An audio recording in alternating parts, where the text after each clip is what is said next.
Bien, ¿cómo se diseña un ensayo clínico? Los ensayos pueden ser estudios observacionales, descriptivos o analíticos, o estudios experimentales.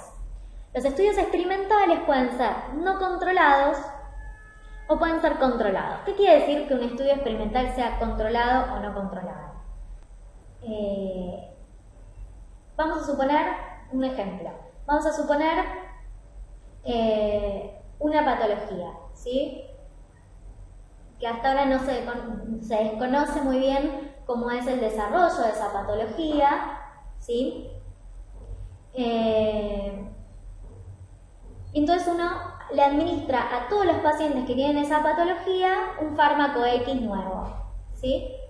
Se ve que en el 25% de los casos se curan y en un 75% de los casos no se curan.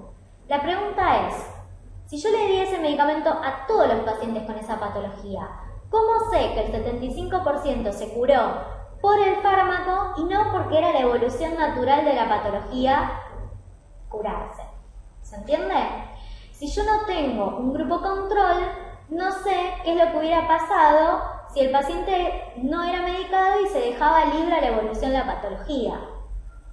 Entonces, los estudios experimentales, lo ideal, lo mejor, lo ideal es que sean controlados.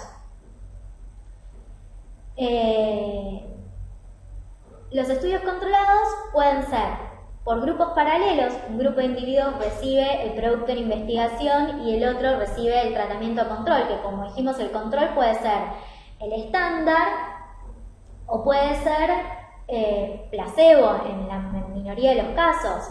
Lo otro que podemos ver como grupos paralelos es lo que se llama el add-on. Puede ser que los dos grupos tengan el medicamento estándar, pero a un grupo, además del estándar, se le añade el producto en investigación y al otro grupo, además del estándar, un placebo. Entonces, los dos grupos quedan cubiertos de alguna manera por la medicación estándar y lo que se ve es si el producto en investigación tiene mayor eficacia que el producto en comparación, digamos que el estándar solo. ¿Se entiende? Eso se llaman ensayos add-on. Y después tenemos ensayos donde es el mismo individuo como control. Esto es, el individuo recibe un tratamiento, ¿sí? Luego está un periodo de tiempo de washout, ¿sí? O sea, sin tratamiento y se le... Y luego está, vamos a suponer, con el comparador o el tratamiento estándar. Entonces, uno puede ver los resultados del tratamiento estándar en ese paciente y del producto en investigación en ese mismo paciente. Entonces, es el mismo sujeto el que actúa como control. Entonces, cada uno de los individuos recibe ambos tratamientos. El ideal es que la mitad de los sujetos reciba primero el control y luego el nuevo, y la otra mitad los recibe en el orden inverso, ¿sí? Esos diseños se experimentan, se llaman cruzados, o sea, hay dos ramas. Una rama primero recibe el nuevo, mientras que la otra recibe el comparador, y después se cruzan, ¿sí? Esto permite, o tiene la ventaja de evaluar si también, en parte, el orden en el que se administran los tratamientos tuvo alguna influencia en los resultados. Otra cosa importante de cómo se desarrollan estos ensayos clínicos es el enmascaramiento. Nosotros decíamos que una de las bases, digamos, de los ensayos clínicos es que los resultados sean confiables, o sea, que el ensayo tenga validez externa. ¿Qué quiere decir que tenga validez externa? Puede ser que a mí el ensayo me haya dado que hay diferencia significativa entre el producto en investigación y el estándar, ¿sí?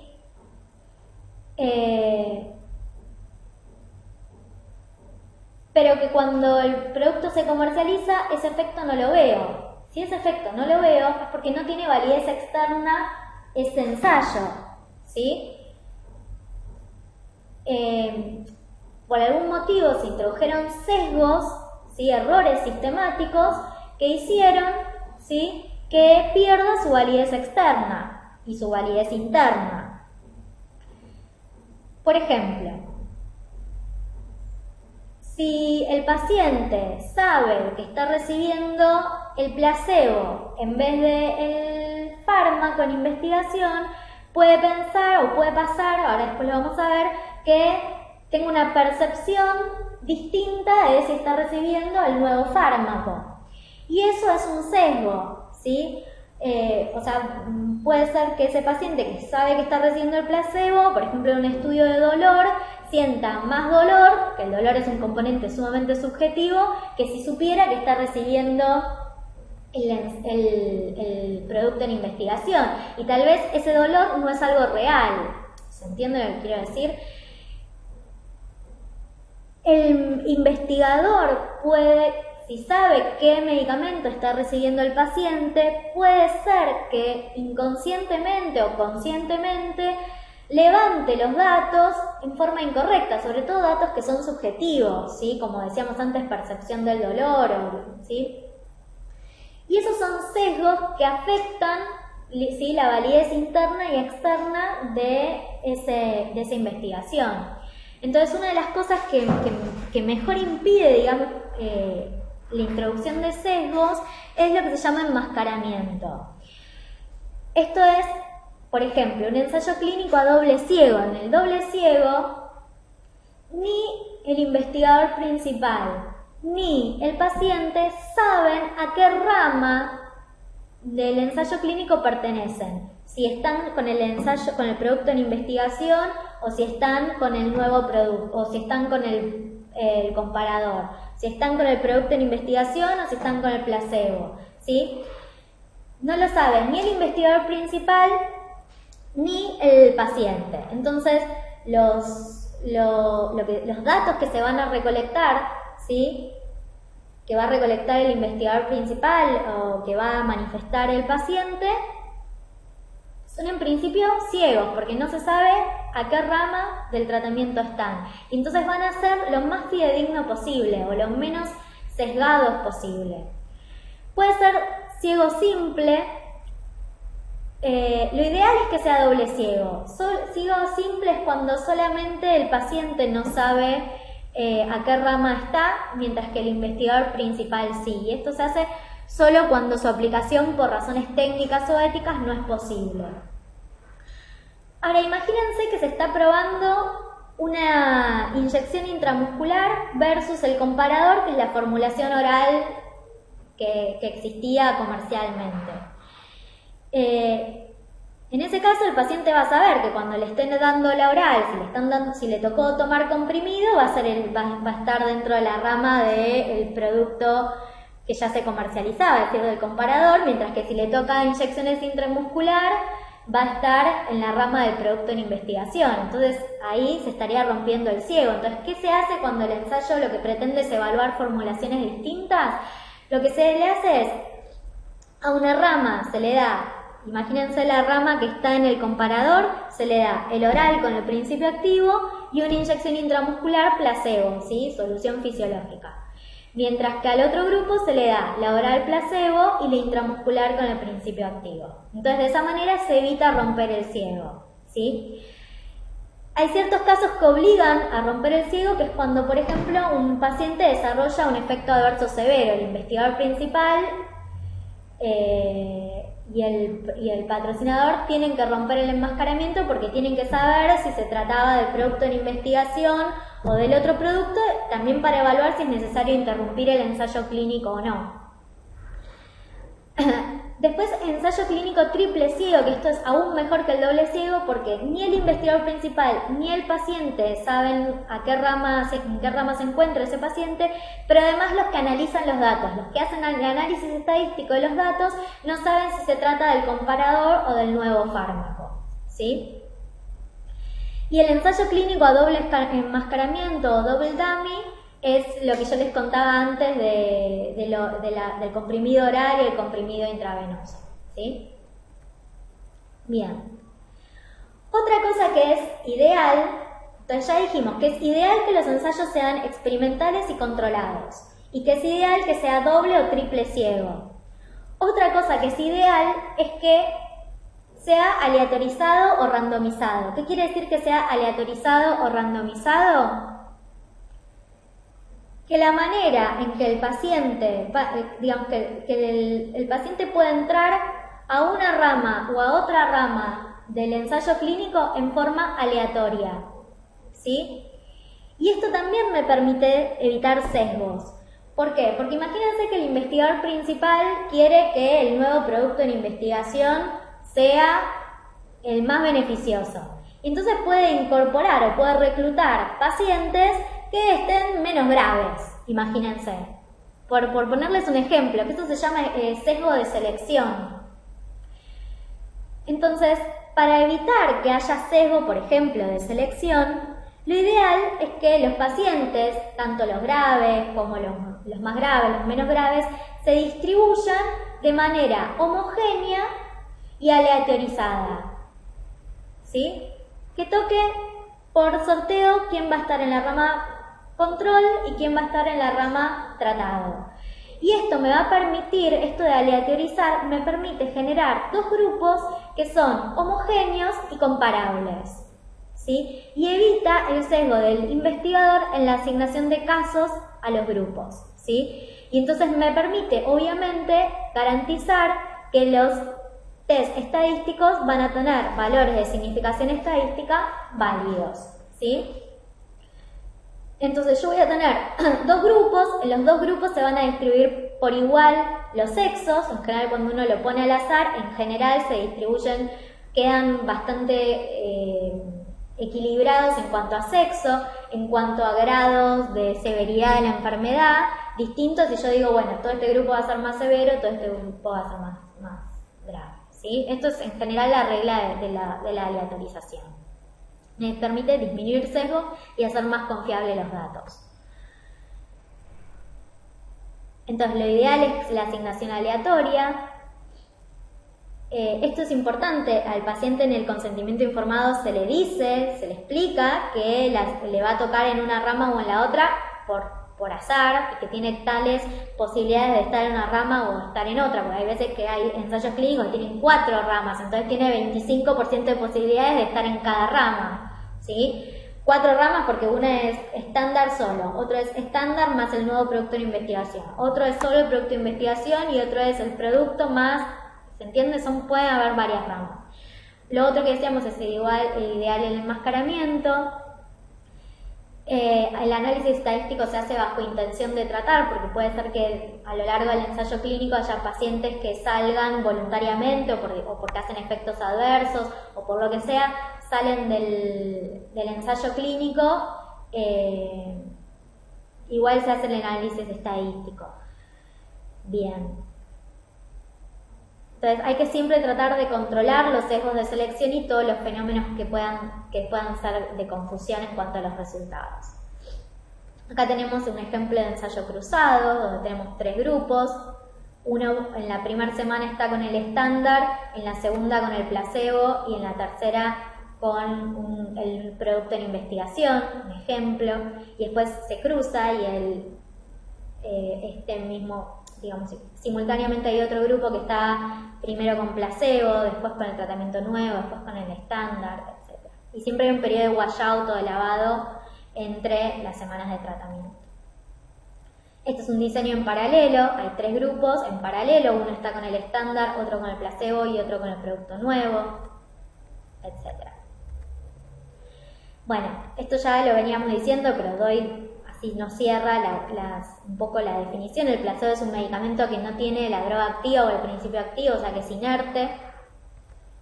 Y entonces hablamos de efecto placebo a todos los cambios en la condición del paciente atribuibles al simbolismo de la intervención médica, es decir, son cambios en la percepción que tiene el paciente respecto de sus síntomas y de sus signos respecto por lo que la intervención genera en él, ¿sí? Puede pasar que el paciente entre al ensayo clínico convencido de que lo que el nuevo fármaco no le va a hacer efecto, y también eso es parte de un efecto placebo, aunque esté con el tratamiento y no con el placebo, ¿sí? Y el efecto nocebo es cuando los pacientes que están bajo placebo tienen reacciones adversas asociadas al uso del placebo. Bueno, decíamos que los ensayos clínicos, ya dijimos cuál es la mejor forma de hacer un ensayo clínico, tienen distintas fases, ¿sí? La primera fase, la fase 1, salvo excepciones, son con voluntarios sanos, ¿sí? Es decir, que el primer encuentro del fármaco con el humano es con voluntarios sanos, en general 20 a 50 voluntarios. O sea que no se prueba el fármaco en el paciente, sino en un voluntario sano. El objetivo es la primera administración al humano tanto de una dosis única como de dosis repetidas. Lo que uno pretende es, primero que nada, evaluar la cinética en humanos, de esa dosis que yo calculé y de esa fórmula farmacéutica, cómo se absorbe, cómo se distribuye, cómo se metaboliza, si es similar a lo que se había visto en preclínica o es distinto, ¿sí? Cómo es el área bajo la curva. Hacer una primera detección de los efectos adversos que aparecen en este grupo de pacientes sanos, que pueden ser distintas a las que nos van a ir apareciendo en otras fases, primero porque son menos pacientes, entonces si son los efectos adversos que tengan baja incidencia, puede ser que no los veamos en esta fase. Y por otro lado, porque son voluntarios sanos, pueden ser que los pacientes con la patología desarrollen efectos adversos distintos que el voluntario sano. Bien. Y lo otro, y que es fundamental, es poder determinar cuál es la máxima dosis tolerada, es decir, poder ir evaluando distintas dosis, siempre considerando la dosis máxima que se había calculado a partir del NOEL, pero distintas dosis y ver cuál es la máxima dosis que tolera ese paciente. Para poder saber también cuál es la dosis con la que vamos a pasar a la siguiente fase, cuál dosis o varias dosis vamos a pasar a la siguiente fase. Siempre los participantes en estudios de fase 1 siempre están hospitalizados, ¿sí? Porque uno no sabe si tal vez nos podemos encontrar con efectos adversos que sean muy graves. De hecho, hubo un caso de un estudio de fase 1 en donde los pacientes hicieron una hepatitis fulminante y que no se había visto en los estudios de preclínica y recién se vio en la fase 1. Por lo tanto, es un paciente que no puede estar ambulatorio, ¿sí? Porque tiene que haber posibilidades de responder ante ese efecto adverso grave. Y están entonces sometidos a supervisión intensiva, incluyendo examen físico diario, determinación de presión arterial, pulso, electrocardiograma, encefalograma y todas las pruebas funcionales para detectar toxicidad hepática, toxicidad renal y toxicidad hematológica, ¿sí? Es raro que aparezcan efectos adversos graves durante la fase 1, ¿sí? Sobre todo por la cantidad de voluntarios con los que se trabaja. Bien.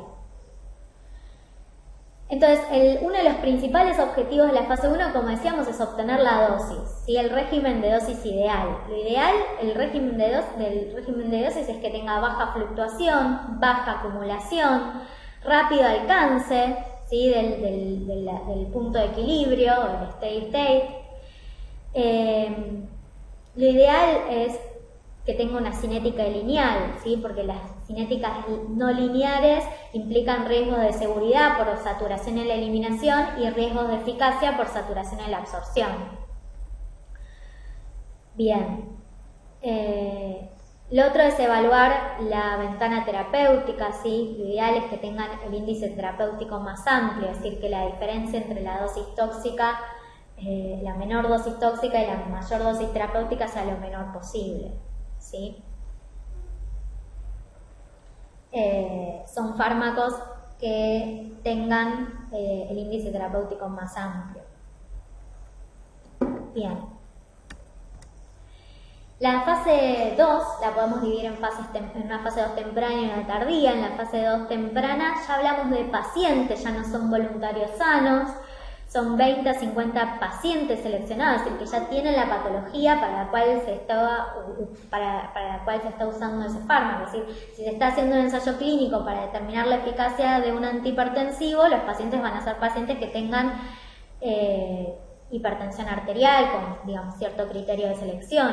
Puede ser que haya una fase paralela en la cual se esté determinando la eficacia del mismo fármaco en infarto agudo del miocardio, entonces van a ser pacientes que tienen ese antecedente, ¿sí? Bien.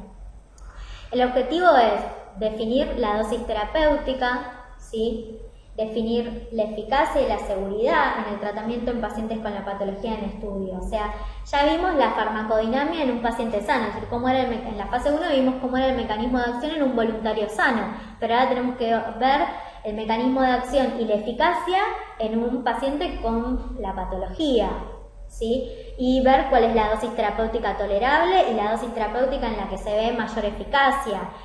Determinar entonces el efecto terapéutico, completar datos de seguridad, ver en estos pacientes qué efectos adversos se observan y evaluar datos farmacocinéticos en pacientes. ¿Por qué? Porque puede ser que el paciente, por su patología, tenga el fármaco tenga una farmacocinética distinta en el voluntario sano. No sé, si es un paciente que tiene una enfermedad con compromiso renal, ¿sí? Puede ser que la eliminación del fármaco esté disminuida versus el voluntario sano y que haya que ajustar la dosis en estos pacientes, ¿sí? La fase 2 tardía ya se aumenta el número de pacientes, se hace con 200 a 500 pacientes. También el objetivo es establecer la eficacia terapéutica, detectar reacciones adversas. Algo que es clave de la fase 2 es la elección definitiva de la dosis, confirmar cuál es la mejor dosis en la que se observa la mayor eficacia y con menores efectos adversos. Completar estudios farmacocinéticos y clave entonces en esta etapa, eficacia y seguridad. También es fundamental en esta fase, como decíamos, confirmar, determinar la dosis que vamos a usar en el futuro. Que si bien lo empezamos a hacer en la fase 1, que era con voluntarios sanos, ahora lo estamos haciendo con pacientes, en donde vemos cuál es la dosis que es eficaz y con baja incidencia de efectos adversos. En general se tratan de usar diseños sencillos, randomizados, paralelos, con 2 ramas. La duración promedio de los estudios de fase 2 es de 2 años, ¿sí? 2 a 3 años. Requieren, como decíamos, el uso de una población lo más homogénea posible y son altamente controlados en criterio de inclusión y de exclusión para tratar de eliminar todas las variables confusoras. Esto es importante porque, digamos, una de las cosas que uno hace en los ensayos clínicos es que determina criterios de inclusión y de exclusión muy importantes para evitar confusiones, porque variables confusoras, porque puede ser que el efecto, no sé, que yo estoy viendo en ese fármaco no se debe al efecto del fármaco, sino de la patología concomitante. Entonces, lo que uno trata es de eliminar variables confusoras. Lo que tiene de alguna manera de negativo que los criterios de inclusión y exclusión sean tan estrictos es que la población en la que se ensayó el fármaco no es la misma que la población que va a estar expuesta realmente al fármaco cuando el fármaco se comercialice. Digo, no es lo mismo usar un antihipertensivo en un paciente que tiene hipertensión arterial, pero que no tiene diabetes, que no tiene el antecedente de infarto o de miocardio, que no tiene el antecedente de ser un dislipémico, que en un paciente real, que en general tiene dislipemia, hipertensión, el antecedente de un infarto y va a usar ese antihipertensivo. ¿Se entiende lo que quiero decir? Y que va a estar, por ejemplo, expuesto a medicaciones concomitantes, que por ahí eso lo excluimos en el ensayo clínico, y por lo tanto va a estar sometido a interacciones farmacológicas que por ahí en el ensayo clínico no los vimos porque excluimos pacientes que estaban con esos fármacos, ¿se entiende? Es decir, que también en los ensayos clínicos, al ser pacientes que tienen que cumplir ciertos criterios de inclusión y de exclusión, la población no es igual a la que va a estar en la fase 4, en la que va a estar, digamos, sometida o expuesto al fármaco cuando se comercialice. Y por eso es que es muy importante que una vez que se comercializa el fármaco, se haga una farmacovigilancia extensiva, es decir, que uno, después lo voy a explicar, pero que uno puede evaluar efectos adversos y seguridad y eficacia de ese fármaco aún después de comercializado, porque nos podemos encontrar con cosas distintas a las que se veían en los ensayos clínicos, justamente porque la población es distinta, porque tiene fármacos concomitantes, otras comorbilidades, etc. ¿Sí? Bueno, en general en esta fase 2 no se suelen usar placebos. La fase 3 ya es la fase confirmatoria, son de 2.000 o 1.500 a 5.000 pacientes, más o menos. El objetivo es de establecer la eficacia terapéutica ya con la dosificación elegida. Obviamente seguir recolectando información de reacciones adversas, porque a medida que vamos aumentando el número de pacientes, aumentamos la posibilidad de ver efectos adversos de baja incidencia que con menos pacientes no los llegábamos a ver. Bueno, se evalúa eficacia, seguridad, eficiencia, etc. Y esto es un poco lo que yo les decía, una vez que pasa las distintas fases y el medicamento se aprueba por la agencia regulatoria y se comercializa, Los sujetos experimentales son todos los pacientes que reciben la droga y que ya no están bajo los criterios de inclusión y exclusión, tienen otros fármacos, otras patologías, comorbilidades, etc. Y por lo tanto van a pasar dos cosas. Primero, que saltamos de 2.000 a 5.000 pacientes a millones y millones de pacientes. Entonces, efectos adversos de muy baja incidencia que no se vieron durante los ensayos clínicos se pueden ver en esta fase 4. E incluso pueden ser efectos adversos de tal gravedad que obligan a suspender la comercialización, aún después de 10, 15 años de ensayos clínicos. Bien. Vamos a detectar interacciones que antes no habíamos detectado. E incluso lo que puede pasar es que vemos que ese fármaco puede ser útil para otras indicaciones y esto, recolectado en la farmacovigilancia, nos puede ayudar para iniciar ensayos clínicos con ese fármaco, pero para nuevas indicaciones. Entonces es mucha la información que uno recolecta en la farmacovigilancia o en la fase 4, ¿sí? Otra de las cosas es que los ensayos clínicos duran como mucho 2, 3, a lo sumo 5 años. El fármaco, cuando se comercializa, tiene años, 15, 20, 50 años, es decir, de uso. Entonces uno puede ver también la eficacia a largo plazo de ese fármaco. Efectos adversos a largo plazo de ese fármaco que no había visto previamente.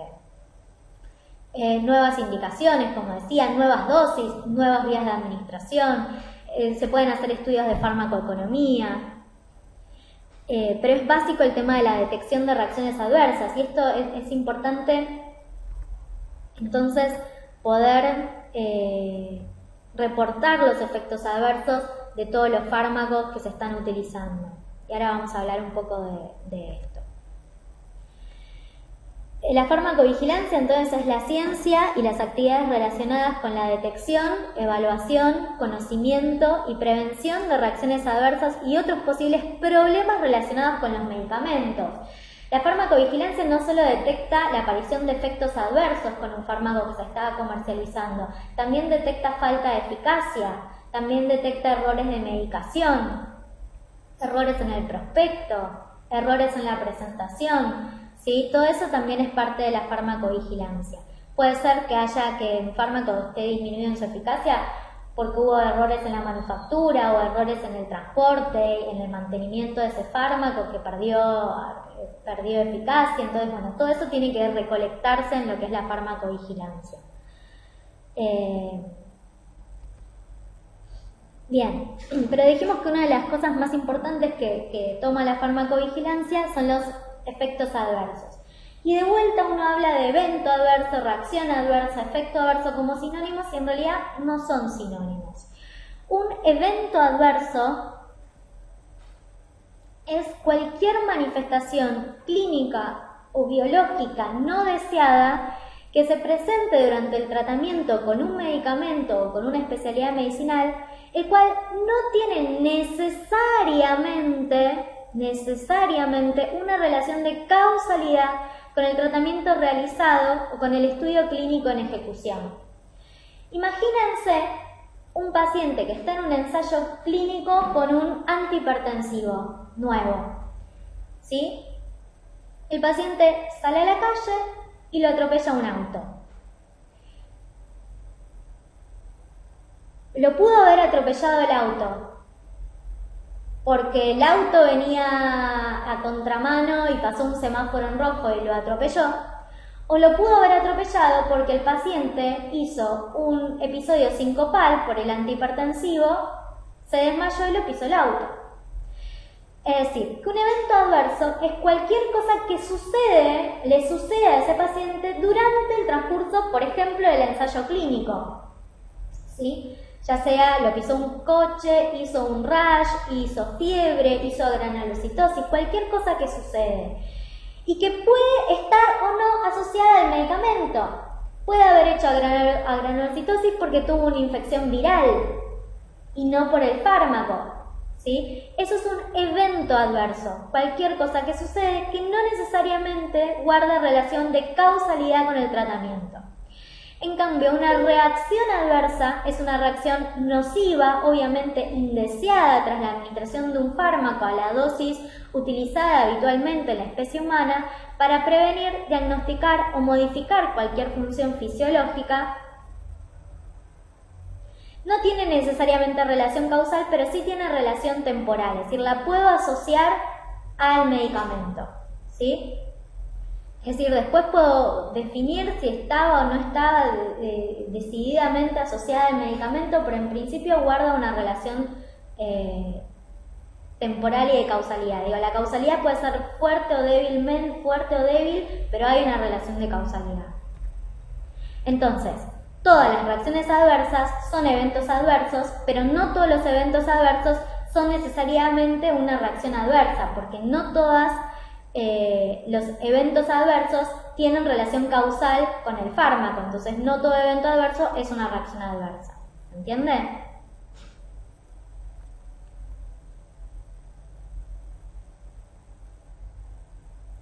La diferencia entre reacción adversa y efecto adverso es el mismo fenómeno, efecto adverso desde el punto de vista del fármaco y reacción adversa desde el punto de vista del fármaco, ¿sí? Efecto secundario es un efecto no intencionado a dosis normales y relacionadas con la acción farmacológica.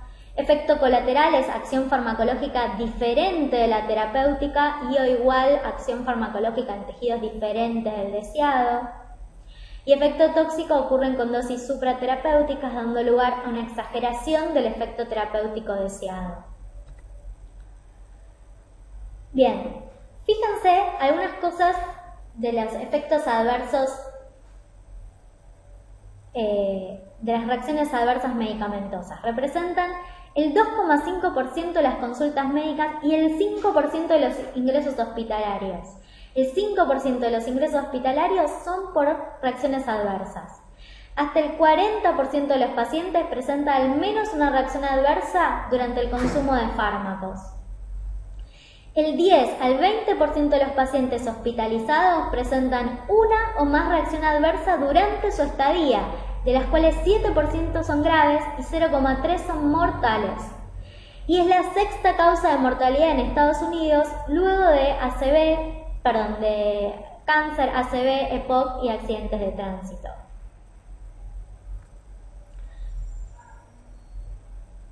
Cada RAM incrementa la estancia hospitalaria en 2,2 días en promedio.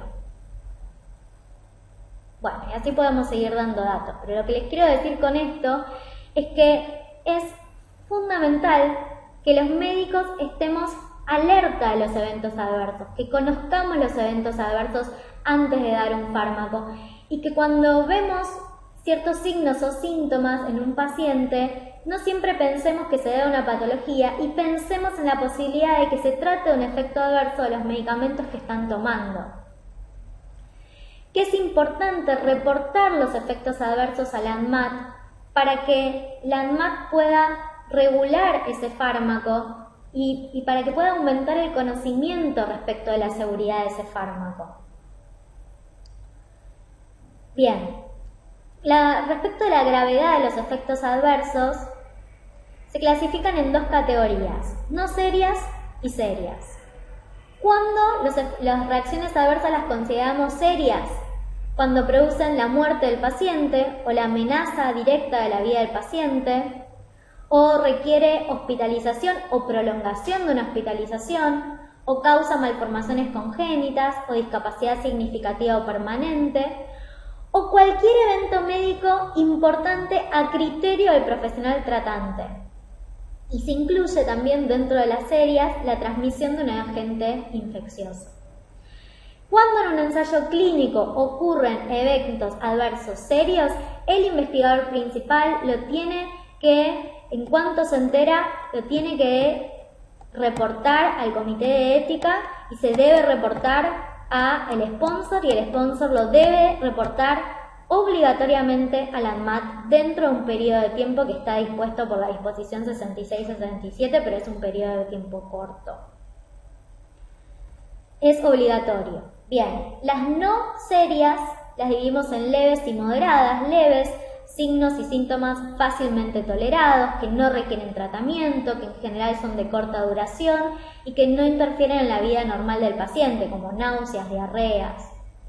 Moderadas, cuando interfieren con las actividades habituales, cuando pueden producir ausencias escolares o laborales, cuando no amenaza directamente la vida del paciente y suelen requerir tratamiento sintomático.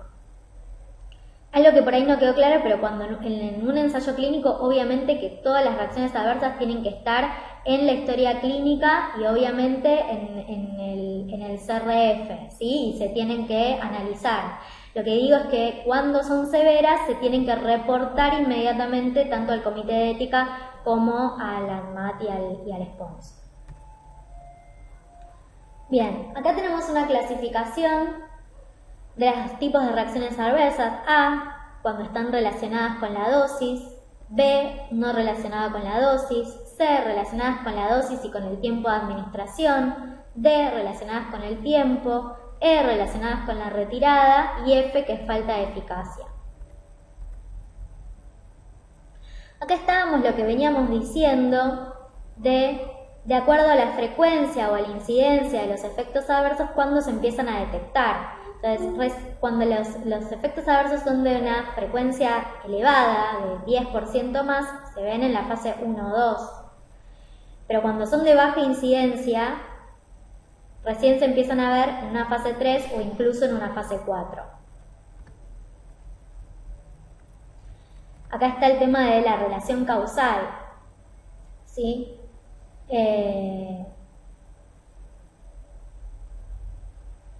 Nosotros dijimos que las reacciones adversas, para hablar de reacciones adversas, tenían que poder tener relación causal con el fármaco que estábamos administrando. Entonces hay que poder determinar la relación causal. Si es potencialmente puede tener relación de causalidad, hay que determinarla. Y en este sentido podemos hablar de reacciones adversas definida, probable, posible, condicional, dudosa o inclasificable. Es decir, cuando sobreviene una reacción adversa, tenemos que determinar si esa reacción adversa es debida al fármaco o no. Nunca lo podemos garantizar con el 100% de severidad, pero sí podemos decir, bueno, es probable, es posible, es definida. Y en base a eso, ¿qué tenemos? Criterios, ¿sí? 5 condiciones. Puede ser que la reacción adversa, la sintomatología, haya sido ya reportada como reacción adversa asociada al fármaco en consideración.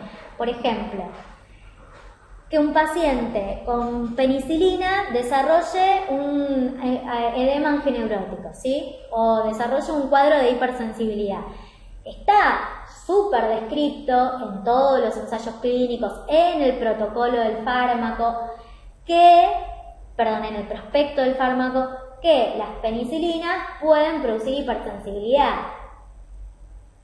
Bien, entonces ya tenemos que si el efecto adverso, digamos, esto nos orienta a que el fármaco a que el efecto adverso puede tener relación causal con ese fármaco, ¿sí? Nos orienta porque la reacción adversa ya está descrita. La sintomatología tiene una secuencia temporal razonable con la administración o con la supresión del medicamento, ¿sí?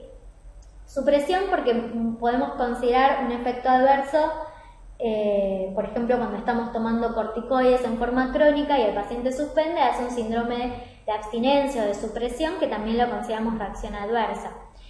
Entonces, algo que es clave para determinar la causalidad es que haya una secuencia temporal, ¿sí? Que el paciente tomó la medicación y en el momento hace el efecto adverso, o al día siguiente, o a los 10 días, porque puede haber efectos adversos que recién se manifiesten con la exposición crónica al fármaco, pero tiene que haber cierta relación de temporalidad, ¿sí? Porque si el paciente empezó con el rash y al día y recién, digamos, después tomó el fármaco, y es muy probable que el rash no sea debido al fármaco porque ya lo tenía previamente. Es una verdad de perogrullo, pero a veces uno comete esos errores.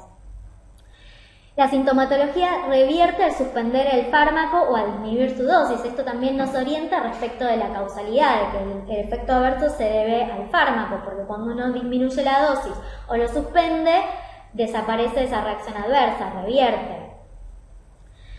O la sintomatología no puede explicarse por otra droga ni por la patología del paciente. Esto nos orienta más a que se debe al fármaco que sospechamos, ¿sí? Porque no se explica ni por otra droga ni por la patología que tiene el paciente. Y otra cosa que nos orienta es que la sintomatología reaparece cuando uno reexpone o readministra el fármaco o vuelve a aumentar la dosis. Si yo suspendí, revertió el efecto adverso, lo vuelvo a exponer al mismo fármaco, vuelve a hacer el mismo efecto adverso, esto nos orienta a que el efecto adverso, a que la reacción adversa es debida a ese fármaco. Entonces, cuando están las 5 condiciones, decimos que la reacción adversa es definida. Esto es lo menos frecuente de ver. Es raro que uno vea todo esto, sobre todo porque muchas veces, y de acuerdo a la reacción adversa, muchas veces uno no reexpone al paciente al fármaco que le provocó la reacción adversa. Entonces, en muy pocos casos vemos reacciones adversas definidas. Si se cumple la condición 1, 2, 3 y 4, decimos que es probable, porque no reexpusimos al paciente al fármaco. Posible si se cumple 1, 2 y 3. Condicional si se cumple 2, 3 y 4. O dudosa si hay alguna de todas las otras alternativas posibles, ¿sí? Bien. Esto ya lo vimos, así que lo pasamos. Esto también lo vimos. Entonces, la ANMAT tiene un sistema nacional de farmacovigilancia y tiene una disposición, ¿sí?, que es la disposición de buenas prácticas de farmacovigilancia, en la cual se rige, digamos, cómo se debe hacer el tratamiento de los efectos adversos tanto en ensayos clínicos como durante la comercialización de un fármaco. Entonces, por ejemplo, todos los laboratorios deben hacer reportes periódicos respecto a la seguridad de los fármacos que cada uno de esos laboratorios está comercializando. Y los médicos, pacientes o cualquier personal de salud puede reportar efectos adversos de los fármacos que está tomando o que administró, ¿sí?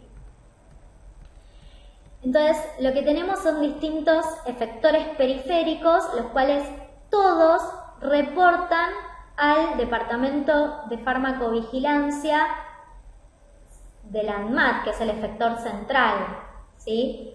Entonces tenemos efectores periféricos, obras sociales, profesionales, colegios, hospitales, todos pueden reportar efectos adversos o falta de eficacia o error de medicación al Departamento de Farmacovigilancia de la ANMAT. Lo mismo debe hacer la industria farmacéutica, que antes no era obligatorio, ahora por disposición es obligatorio que la industria farmacéutica reporte a través de IPAs los efectos adversos a la ANMAT.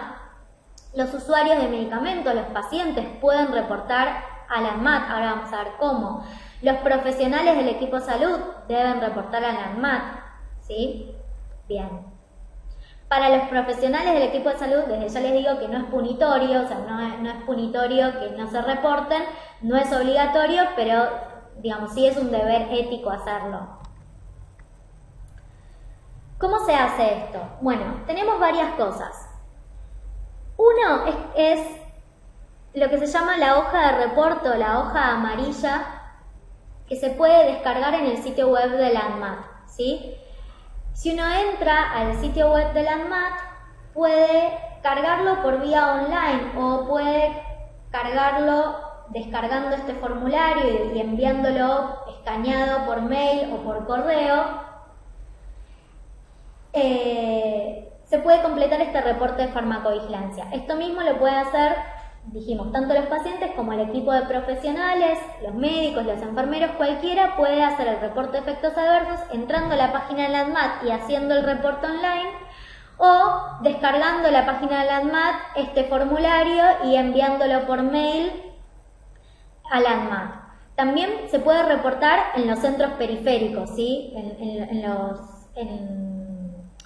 En los efectores periféricos. Por ejemplo, la segunda cátedra de farmacología, la tercera cátedra de farmacología, son todos efectores periféricos. En la página de la ANMAT están los efectores periféricos. Entonces uno puede reportar a los efectores periféricos y después los efectores periféricos se encargan de reportar a la ANMAT, ¿sí? Pero siempre la información tiene que llegar al ANMAT.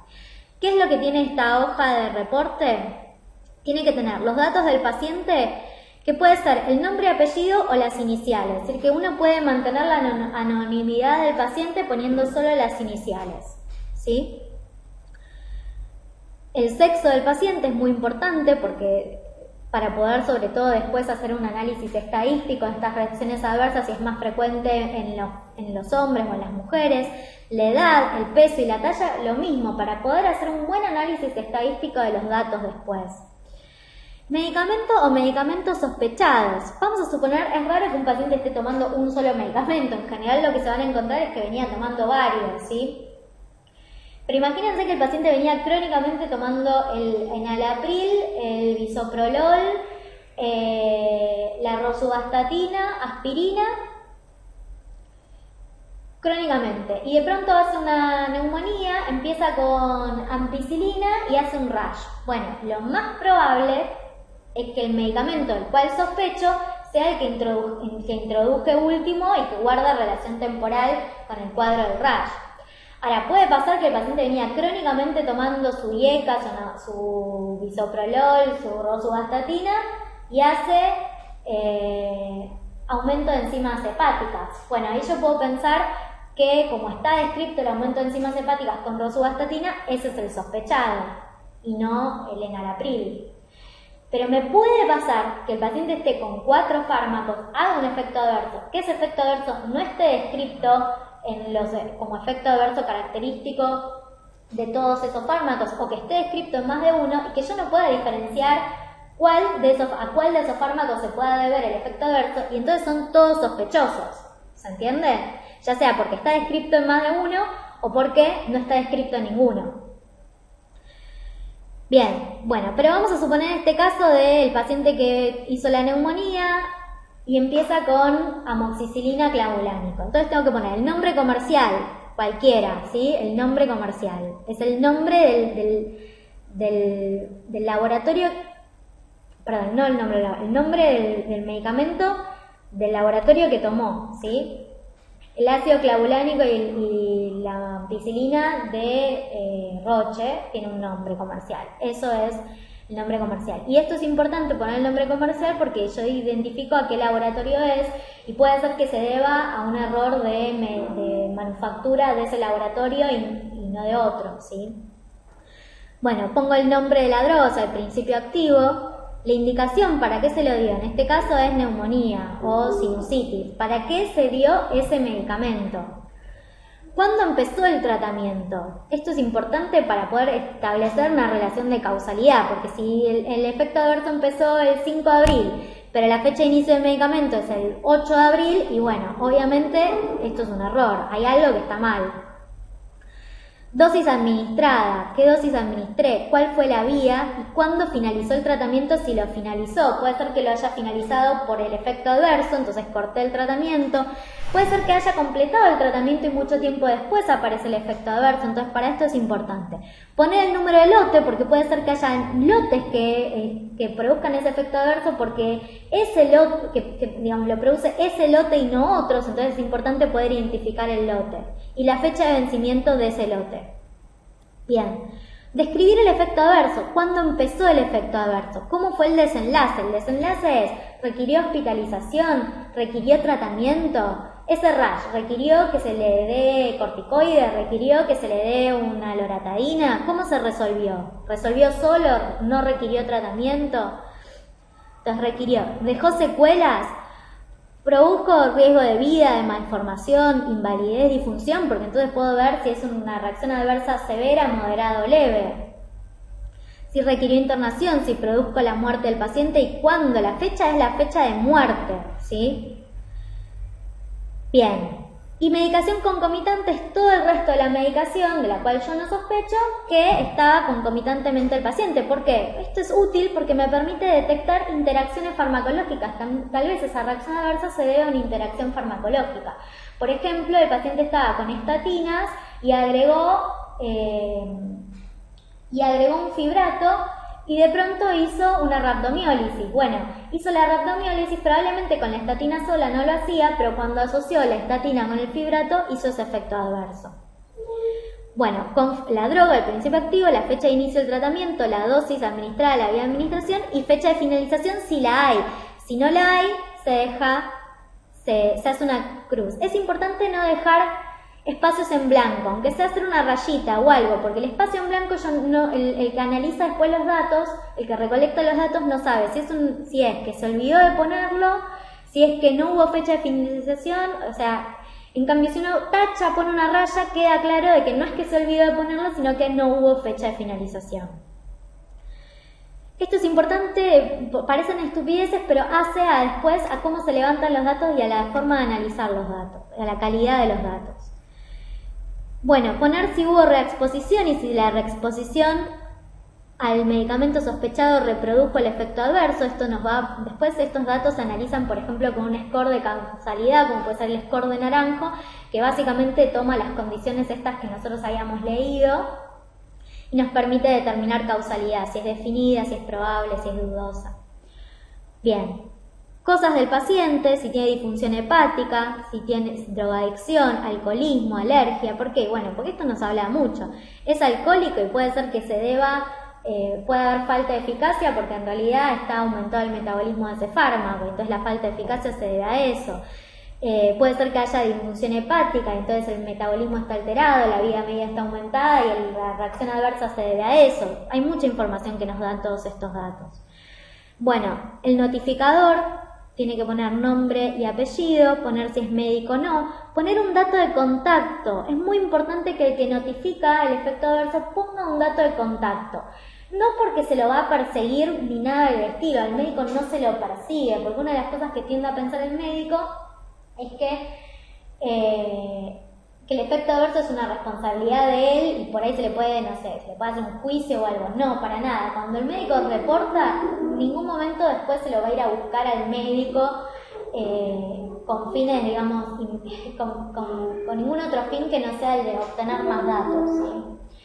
Entonces, es importante que quien notifica deje sus datos, porque si después hay algo en esa planilla que no se entiende o si se quiere tener más datos respecto de ese paciente, se pueda contactar, ¿sí? Que la ANMAT pueda contactarse con el médico y el médico le pueda pasar más información respecto de ese efecto adverso o de ese paciente, o que la ANMAT esté en contacto con el mismo paciente que sufrió el efecto adverso, solamente con el objeto de recabar más datos para poder determinar mejor la causalidad del efecto de la reacción adversa y conocer más de la seguridad de ese fármaco. Bien.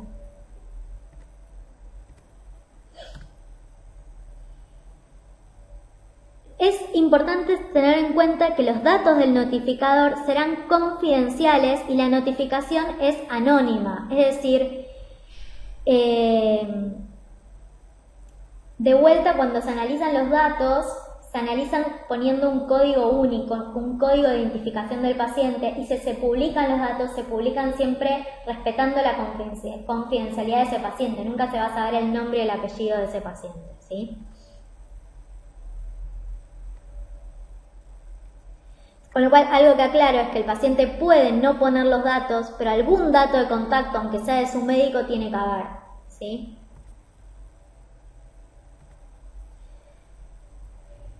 Bien, esto después lo leen ustedes tranquilos. Siempre la ANMAT forma parte de Uppsala, ¿sí? Que es, digamos,